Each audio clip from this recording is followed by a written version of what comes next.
Primera de Reyes, capítulo 17, verso 1, dice la palabra del Señor. Entonces Elías, 17:1, entonces Elías Tisbita, que era de los moradores de Galaad, dijo a Acab: vive Jehová, Dios de Israel, en cuya presencia estoy, que no habrá lluvia ni rocío en estos años, sino por mi palabra.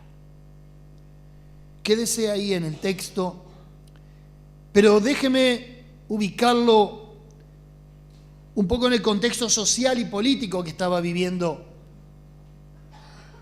Elías. Elías es un profeta que irrumpe en la escena política. Había muchos profetas en esa época. Y como Israel vivía bajo una teocracia se entiende un rey, un gobernante, en nombre de Dios ejerciendo el poder. Se supone que el rey que estuviera de turno tendría que ser una persona sumamente piadosa y aliada a Dios, con devoción, con pasión. Pero no fue este el perfil de Acab. Acab fue un rey despiadado. Se casó con una reina fenicia llamada Jezabel, contaminada de idolatría. En otras palabras, Acab era un rey hebreo, pero Jezabel era una reina fenicia. Y había un yugo desigual. Había un gobierno de doble comando. ¿En qué sentido? En que él gobernaba en la parte de nombre, en la parte de título, pero ella era la que por detrás gobernaba. Lo que hizo Jezabel fue muy estratégico. Introdujo sigilosamente el culto a Baal. Baal era un dios pagano de la época. Y todo Israel corrió detrás de Baal. Para ubicarlo un poquito, ¿quién era Baal? Un dios pagano. Era el rey de la fertilidad. Era el espíritu de la fertilidad al cual se le atribuía la cosecha y la fertilidad de la tierra. Cuando había una cosecha fértil, productiva, Baal había sido el protagonista de aquella bendición. Baal era considerado el dios de la virilidad también. Baal está representado a lo largo del mundo y de la historia detrás de un objeto siniestro, que hay tres por lo menos en el mundo conocido. Uno está en Washington, D.C., el otro está en la Plaza de San Pedro, en Ciudad del Vaticano, y el otro está en la Avenida Corrientes y 9 de Julio. Se llama el Obelisco.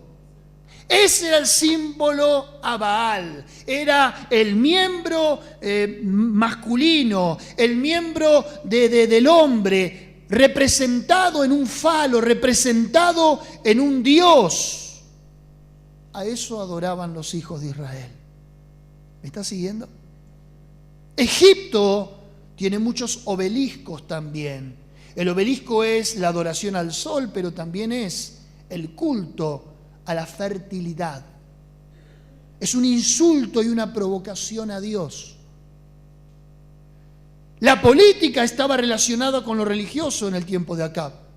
Por eso dice en el verso 1, entonces Elías, que era de los moradores de Galaad, dijo a Acab: vive Jehová, Dios de Israel, en cuya presencia estoy, que no habrá lluvia ni rocío en estos años, sino por mi palabra. Dios estaba enviando un juicio sobre la nación. ¿Por qué? Por la idolatría. Porque se supone que esa nación debía adorar a Dios, no a los ídolos. Ahora, es tan importante el acontecimiento en el que vive Elías, que Jesús mismo citó en el capítulo 4 de Lucas acerca de Elías. Dijo, en los días de Elías había muchas viudas, pero Elías fue enviada a una viuda de Sarepta de Sidón.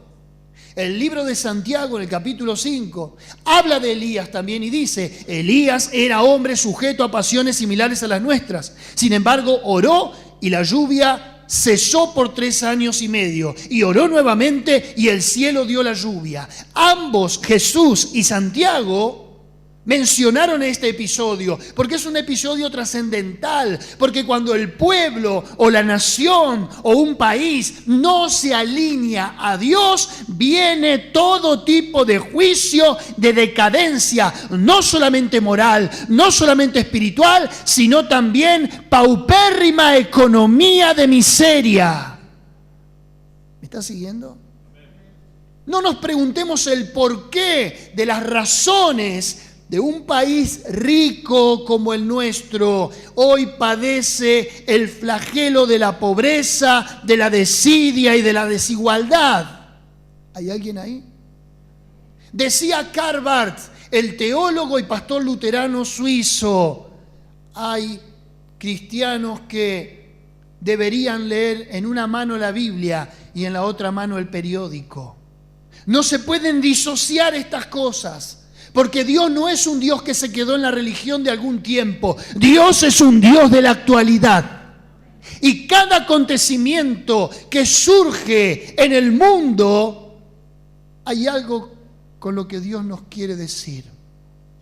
Algo Dios está hablando en este tiempo. Y no son los púlpitos cristianos los que tienen que congraciarse ni con los hombres, ni con la sociedad, ni con los gobiernos. Hay que llamar a las cosas con su nombre. Pero le acabo de decir que el pueblo de Dios está en la tierra de Gosén cuando ministré la ofrenda. Y le acabo de decir que aquellos que temen a la palabra de Dios están guardados y preservados por sus promesas. Elías se paró frente al rey Acab, idólatra, despiadado, como acabo de mencionarlo. ¿Y qué le dijo? Escúchame, rey, no va a haber lluvia ni rocío en estos años sino por mi palabra. La palabra del profeta le puso un candado al ciclo ininterrumpido de siembra y de cosecha. La palabra del profeta le cerró el cielo.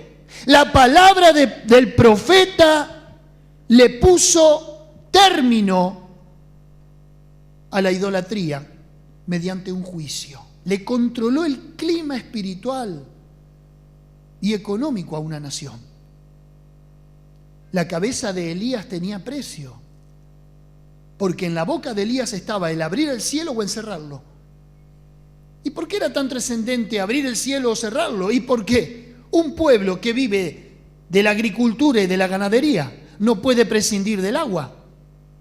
El gobierno hoy está pretendiendo que le entren dólares o economía del extranjero al país para poder solventar la economía, un sistema de tipo de cambio y demás. Pero ¿qué pasa hoy en el campo? ¿Qué pasa hoy en el campo? Y así un sinnúmero de cosas. Simplemente estoy contextualizando lo que ocurre con lo que ocurrió. Porque si no la Biblia queda obsoleta. Y Jesucristo dice, la Biblia es el mismo ayer y hoy y por los siglos. Por tanto la palabra tiene cumplimiento. Y por tanto la palabra se adapta a las circunstancias, ya que el hombre es repetitivo y recurrente en sus conductas. Algo mal habremos hecho para que las cosas no salgan bien. ¿Lo dejo pensando? La palabra de Dios en la boca de los hijos de Dios. Verso 2, por favor. Y vino a él palabra de Jehová diciendo: apártate de aquí y vuélvete al oriente y escóndete en el arroyo de Querit, que está frente al Jordán. Beberás del arroyo, y yo he mandado a los cuervos que te den allí de comer.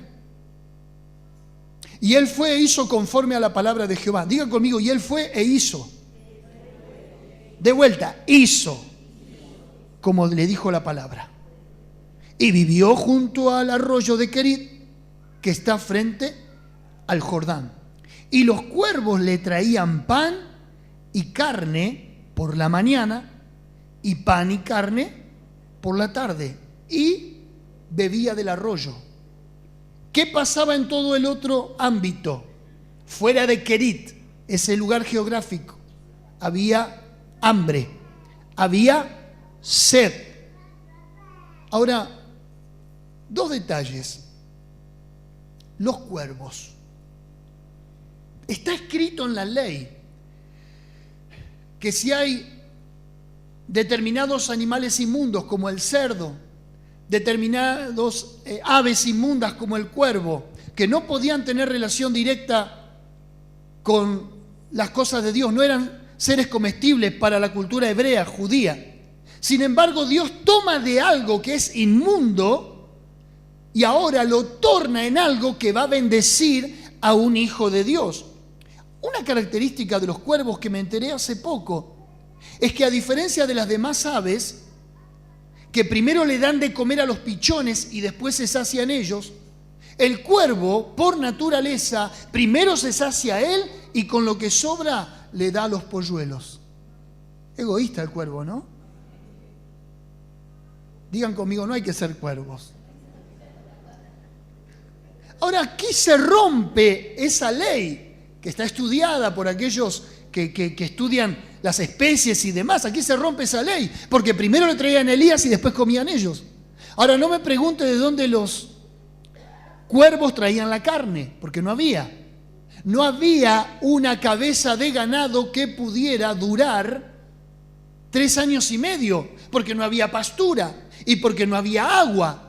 ¿Qué cabeza de ganado puede aguantar? Los terneros se morían, las vacas se morían, los toros se morían. Sin embargo, los cuervos conseguían carne y pan, y el Hijo de Dios era sustentado. Es extraordinario. Y le traían a la mañana y le traían a la tarde. Es increíble. Yo quiero esos cuervos. ¿Dónde están?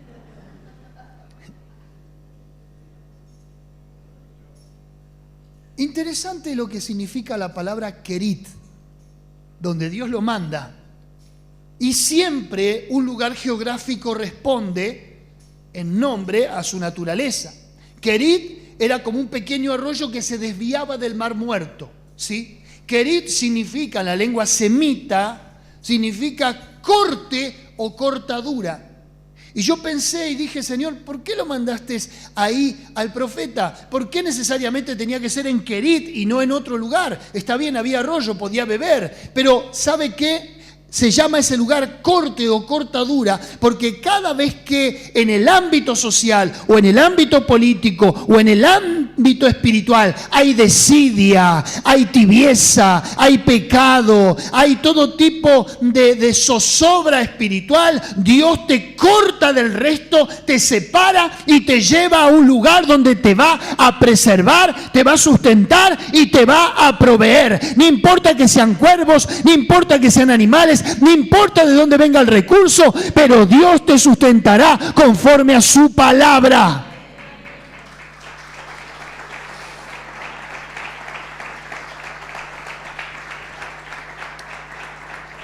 Elías podría haber dicho, Señor, ¿por qué no me mandás otro tipo de aves que me traigan la comida? Vos sabés que esos animales son inmundos. ¿Y por qué es inmundo el cuervo? Porque el cuervo es carroñero. El cuervo tiene el pico sucio. ¿Conoce a alguien de pico sucio? Mirá, le voy a decir, no seas pico sucio. Sin embargo, en ese pico le traían la provisión de Dios. ¿Qué te estoy diciendo? De que Dios muchas veces va a utilizar cosas que no te gustan. Vas a tener que tomar de donde no te gusta. Vas a tener que sacrificarte. Vas a tener que hacer cosas, pero la obediencia a Dios es la que trae la bendición. Algunos se quejan y dirán, yo quisiera estar mejor, yo pudiera estar mejor, ¿para qué voy a la iglesia? ¿Para qué leo la palabra? No sé, podrías tener muchas pretensiones, pero no era momento de pretensiones, era momento de levantar la mirada y decirle, gracias Señor por el pan y la carne del día, gracias Señor por el pan y la carne de la noche. Porque mientras otros no comían, Elías comía. Mientras otros no comen, vos comés. Dios utiliza sus recursos, no importa cuáles sean, pero Dios te ha cortado del resto para proveerte. Pero esto es solamente un detalle de los tantos que tengo en esta mañana. Ahora, dice el verso 7, pasado algunos días, se secó el arroyo porque no había llovido sobre la tierra. Yo creo que Elías entró en desesperación. Los cuervos aquella mañana no vinieron. Y Elías dijo, bueno, van a venir a la tarde con porción doble. Tampoco vinieron a la tarde. Y note usted que cuando Noé está en el arca, él necesitaba saber si las aguas habían bajado para encallar y bajarse. 40 días arriba de un arca, entre rebuznos, entre olor a materia fecal de animales. Él quería salir del arca, imagínese. Abrió la escotilla del arca y envió 2 aves. Envió al cuervo y envió a la paloma. Dijo, si ellos no vuelven, es porque encontraron tierra. Ahora, envió al cuervo, envió a la paloma. El cuervo nunca más vino. Y la paloma vino. Pero vino con una ramita de olivo en el pico. Fíjese el cuervo, bandido. Lo enviaron a que se fije si había tierra y no vino más el tipo, no avisó nada. La paloma volvió, pero no porque se quería quedar, sino porque le dio la señal a Noé de que había encontrado tierra. Dios te va a enviar en este tiempo mensajeros con la ramita de olivo en la boca para decirte, hay provisión de Dios. No todo está terminado por el agua. Los juicios de Dios han pasado y hay una nueva oportunidad para tu vida. Pasados algunos días se secó el arroyo porque no había llovido sobre la tierra, obvio. Elías entró en desesperación. Pero cuando se te termina un recurso, Dios te tiene preparado otro. Repítalo conmigo, cuando se me termina un recurso, Dios me tiene preparado otro. Estas últimas semanas recibí reportes de aquí, de la iglesia, de la congregación.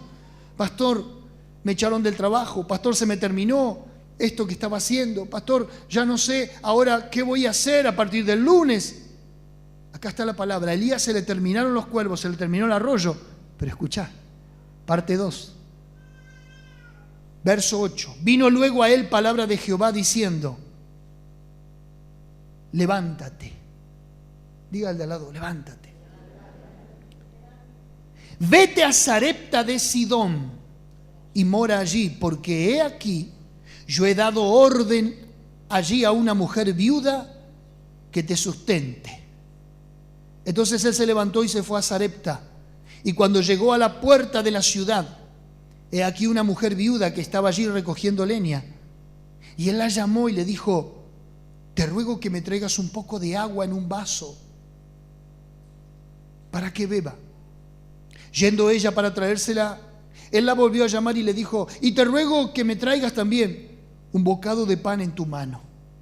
Y ella respondió, vive Jehová tu Dios, que no tengo pan cocido, solamente un puñado de harina tengo en la tinaja y un poco de aceite en una vasija. Y ahora recojo 2 leños para entrar y prepararlo para mí y para mi hijo, para que lo comamos y nos dejemos morir. Elías se agarró la cabeza y dijo, me equivoqué de viuda. Esta no era la viudita que me dio el Señor. Ahora, qué interesante, porque en el verso 4, vuelvo un poquito para atrás, dice, beberá del arroyo y yo he mandado a los cuervos que te den. ¿Qué hizo Elías? Nada. Esperó los cuervos. ¿Quién había dado la orden? Dios. Verso 9, ve a Sarepta de Sidón y mora allí, porque yo he dado orden a una mujer viuda que te sustente. Va Elías, se encuentra con una viuda y la viuda no se dio por notificada. La viuda no sabía, Dios dijo que le había dado orden, pero resulta ser que la orden nunca llegó. Porque cuando Elías gestiona y dice, esta debe ser, esta es la señal. Ahora, ¿cómo conocer una viuda?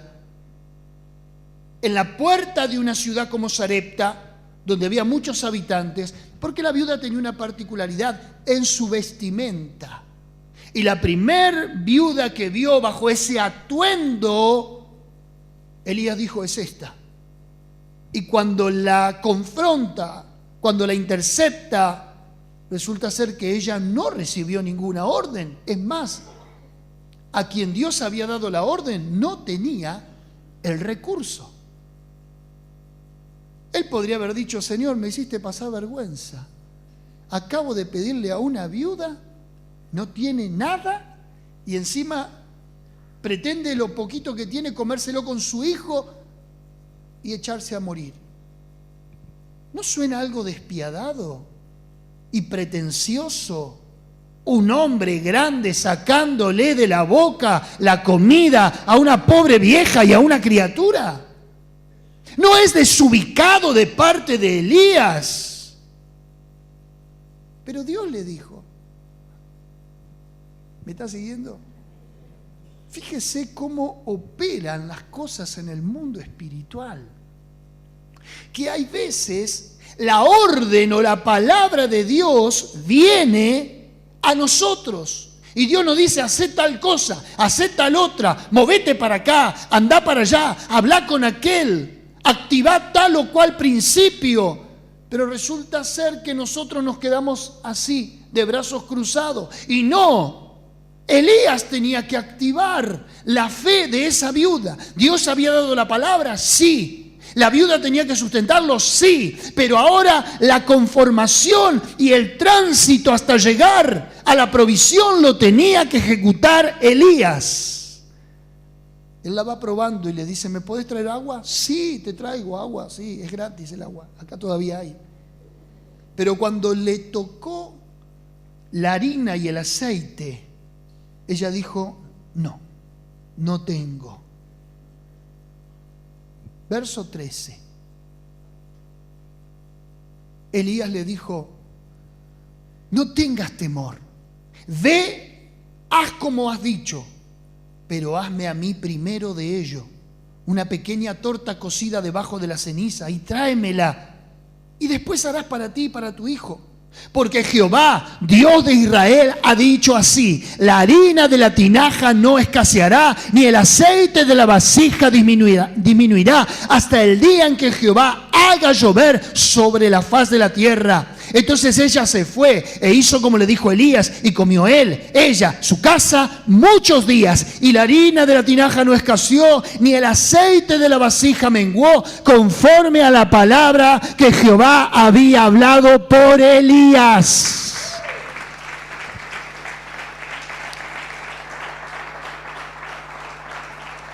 ¿Sabes qué significa Sarepta? Sarepta, en la lengua fenicia, significa refinación. Sarepta significa refinación. ¿Por qué? Porque en Sarepta se fundían elementos de metales. En Sarepta se hacían espadas.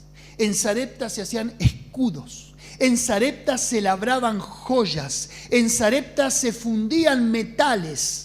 Refinación es el nombre de esa ciudad. Y fíjate vos las instancias de Elías. Elías da una palabra, pero Elías está bajo esa palabra, porque él pronuncia juicio sobre una nación idólatra, pero él está dentro de la nación. Esto significa que aun cuando nosotros seamos hijos de Dios, y aun cuando nosotros tengamos una promesa de parte de Dios, todavía vivimos bajo este sistema, todavía no nos alcanza la SUBE, todavía el ferrocarril Belgrano no anda, y tenemos que hacer malabares para llegar a donde queramos llegar. ¿Me está siguiendo?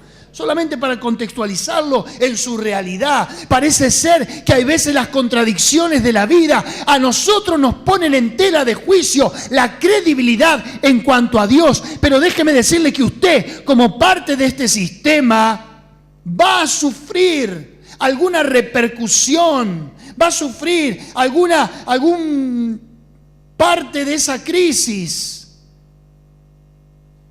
Pero aún en medio de esa crisis, vuelvo a decirle, mientras otros no comían, Elías comía. Mientras otros no bebían, Elías bebía. Fíjese, la crisis había sido tan grande que hasta a las viudas le había llegado la escasez, la miseria, la falta de recursos. Elías estaba siendo refinado en Sarepta, porque se le había terminado la provisión de Dios, se le había terminado el milagro. Y cada crisis que atravesamos en la vida, llámese económica, familiar, sentimental, cualquiera sea la prueba o la crisis, no es otra cosa que una Sarepta en nuestra vida, no es otra cosa que una refinación, no es otra cosa que Dios metiéndonos en el horno para probar si el metal es bueno, si el metal es puro, si el metal soporta el rigor de la fundición y del fuego, para luego sacarlo de allí y probar que era un metal precioso. No queremos a veces pasar por esta circunstancia, pero déjeme decirle que aquí Elías era fácil depender de los cuervos, era fácil que Dios te traiga, que Dios te dé todo. Ahora Elías estaba siendo refinado en su fe, en su confianza en Dios y en su dependencia del cielo. Él ahora tenía que ir y soltar una palabra y creer que esa palabra de Dios le traería la bendición, porque ahora él estaba apremiado diciéndole a la viuda: yo te estoy pidiendo de comer y vos me decís que no tenés de comer. Bueno, vamos a creerle a la palabra de Dios. Hay veces las crisis vienen a tu vida para que dejes de confiar en vos mismo, para que dejes de apoyarte en tu autosuficiencia y comiences a confiar en la providencia de Dios. Basta de confiar en los hombres, basta de confiar en un gobierno, basta de confiar en el patrón, basta de confiar en tu empresa. Poné tu realidad y tu esperanza en Dios.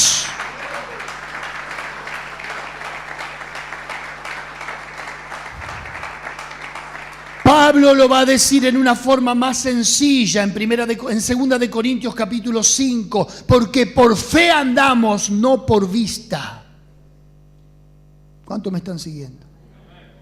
No nos guiamos por las cosas que vemos, sino por las que no vemos. Porque dice Pablo, lo que vemos hay que esperarlo. En todos estos personajes se inspiró el libro de los Hebreos, y en especial manera el capítulo 11, cuando dice: es pues la fe, la certeza de lo que se espera, la convicción de lo que no se ve, porque por ella alcanzaron buen testimonio los antiguos. Este es un tiempo de transitar con fe, con dependencia de Dios. Porque los cuervos mañana desaparecen, mañana se te termina el recurso, mañana se te termina la provisión y mañana se te seca el arroyo. Pero ¿sabes lo que te va a sostener? La palabra de Dios que te diga: levántate y vete a Sarepta, levántate y escóndete en el arroyo. Es tiempo de depender de la palabra, absolutamente. Increíble. La viuda ahora estaba apremiada por la necesidad, pero vino un hombre de Dios, un hombre con necesidad y una viuda con necesidad.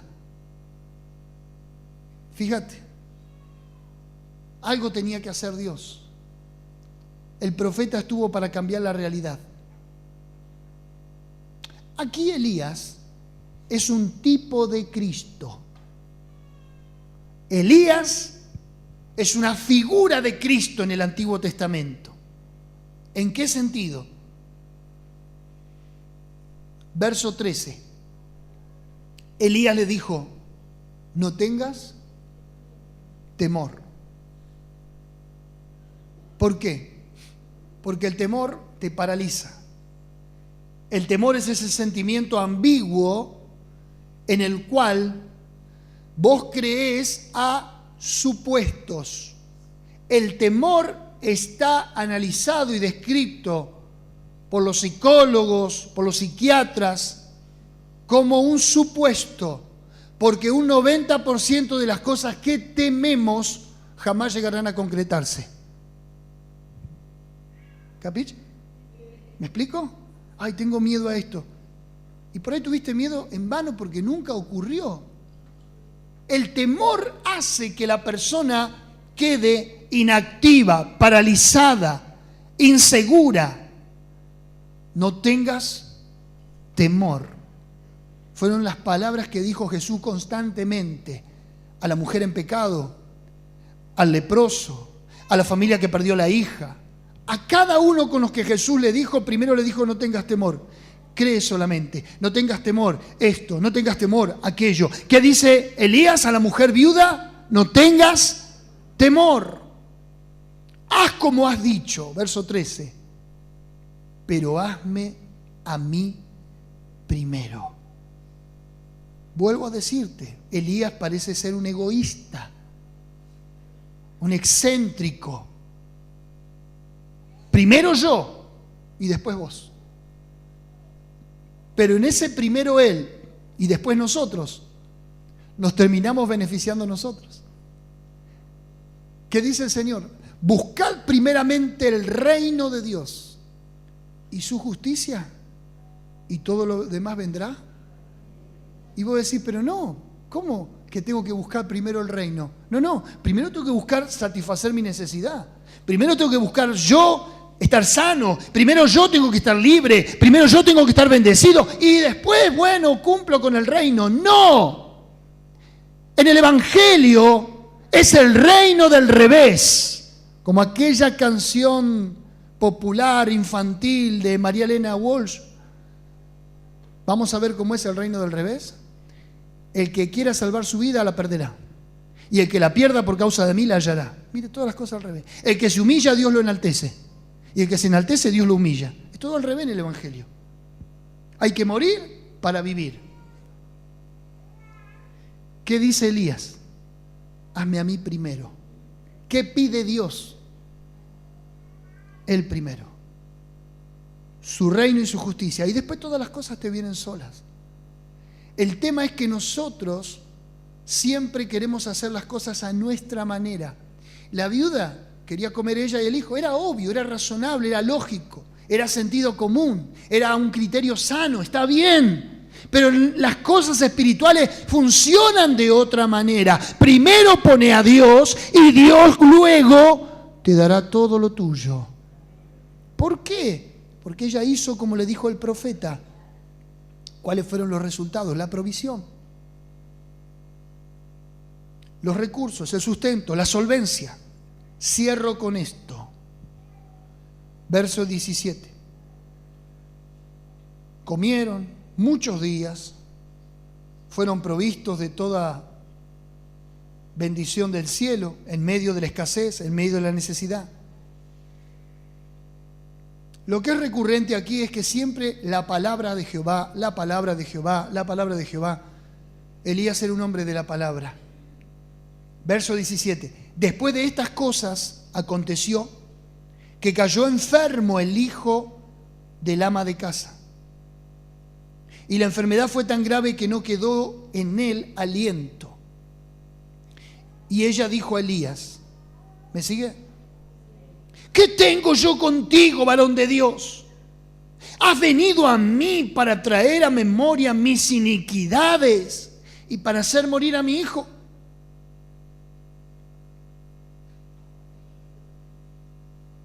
Hasta el momento del milagro estaba todo perfecto. La harina abundaba, el aceite abundaba, comieron, recibieron el milagro de Dios. Ahora la criatura se enferma y se muere. El profeta estaba en la casa. Y estas son situaciones del día a día, que la economía, que la salud, golpea las puertas de cualquiera, no discrimina, ni al que tiene mucho ni al que tiene poco. Muere la criatura. Pero note usted la expresión de la mujer, esto es lo que me llama la atención. ¿Qué tienes conmigo? Has traído mis iniquidades a memoria. La mujer interpretó que la muerte del hijo estaba íntimamente relacionada con algún pecado suyo. ¿No te pasó alguna vez que cuando te irrumpe un infortunio en la casa, en la familia, o te salen mal los negocios, vos decís, estaré pecando en algo? ¿Cuántos piensan así? Seguro que hay un pecado en mi vida. O cuando a alguien le van mal las cosas, ¿qué dice uno? ¿En qué andará? Este tiene pecado oculto. ¿Sí o no? Y si decís eso es porque lo tenés entonces. Y no necesariamente. Pero la mujer tiene convicción de pecado. Y esto es bueno. A ver, quiero que me interprete. Ser convicto de pecado es lo mejor que te puede pasar. Tener dentro tuyo algo que te está inquietando y que te está diciendo y que te está dando un sabor de amargo, de que estás distanciado de Dios o de que no estás haciendo bien las cosas, eso es positivo tremendamente. Me dice, pastor, ¿qué está diciendo? Lo que dice la Biblia. Que cuando venga el Consolador o el Espíritu Santo, Él convencerá de pecado, de justicia y de juicio. Redarguir, convencer, sacar afuera significa en su término griego. Cuando tenés convicción de pecado es lo mejor que te puede pasar, porque esa convicción te va a guiar al arrepentimiento. El arrepentimiento te va a hacer activar la gracia de Dios y la gracia de Dios traerá restauración sobre tu vida. Preocupate el día que no sientas nada dentro tuyo, porque la conciencia está puesta justamente para eso, para aprobar o desaprobar un acto en tu vida, para decirte está bien o para decirte estás haciendo mal. La conciencia del cristiano, del Hijo de Dios, se sensibiliza y se activa por la obra de gracia del Espíritu Santo. Así que siempre que sientas una culpa, un remordimiento, ese es el móvil que te va a llevar a arrodillarte y a decir, Señor, perdona mis pecados. Si hay algo que estoy haciendo mal, mostrame qué es, que yo pueda remediarlo, que yo pueda revertirlo, más allá de que la regeneración y el cambio y la transformación vienen exclusivamente por el poder del Espíritu Santo también. Él hace toda la obra en nosotros. La mujer dijo, ¿qué tienes conmigo que traes a memoria mis iniquidades? Quiere decir que ella era consciente de que tenía pecados pasados, que habían quedado registrados en la memoria. Dicen los psicólogos que tenemos dos elementos dentro del sistema psíquico llamados censuras. Son como dos puertas que las tenemos dentro y que en forma casi inconsciente se activan cuando pensamos algo malo o algo mal de alguien, pero tenemos la capacidad de guardarlo, de tenerlo allí y no verbalizarlo, no expresarlo, no darlo a conocer. Lo pensamos, lo reprimimos, lo emitimos. Y las censuras son los que nos ayudan a tener ocultas cosas que delante de Dios las deberíamos develar. Has venido para traer a memoria mis iniquidades y para hacer morir a mi hijo. No estaba relacionado el pecado de la mujer con la muerte de su hijo. Pero ella enseguida interpretó que era un castigo de Dios por algo que ella había hecho. Dios nunca va a castigar de una forma como esta, de hacerte pagar a un inocente tus culpas. En otros casos tratará con tu vida y cada uno tendrá que responder por su propio pecado. Pero Dios no se ensaña de esta manera. Dios es un Dios justo, Dios es un Dios santo, Dios es un Dios que no cambia, es inmutable. Y de Él no procede nada malo, solamente lo bueno. Hay veces tenemos una mala teología, creyendo de que Dios se está cobrando cosas, deudas nuestras pasadas, en situaciones presentes. En otras palabras, Elías le dijo, dame acá a tu hijo.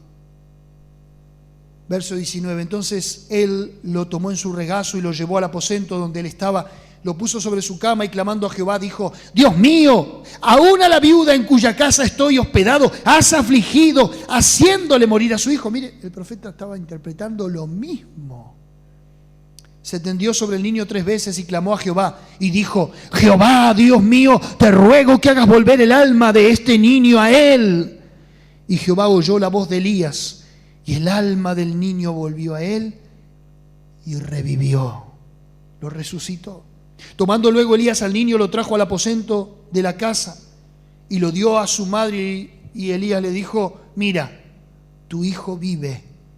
Entonces la mujer dijo a Elías: ahora conozco que tú eres varón de Dios y que la palabra de Jehová es verdad en tu boca.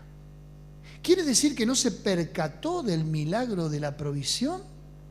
¿Quiere decir que el milagro de la vasija con aceite y la tinaja con harina, o al revés, no fue suficiente elemento para que ella dijera: este es un varón de Dios?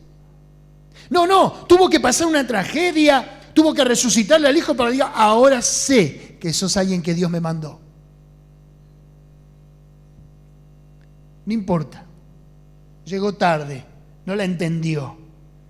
Pero te das cuenta que a veces los milagros no son señales suficientes para afirmar nuestras convicciones. Solamente la palabra de Dios. Las experiencias son subjetivas. Las experiencias que vos puedan tener hoy están y mañana pueden no estar. Pero si hay algo que va a afirmar, afianzar tu fe y tu convicción en Dios y te va a hacer inamovible, es la palabra de Dios. Hay gente que dice: no sentí hoy a Dios. Y a mí me dan ganas de meterle un macetazo en la cabeza.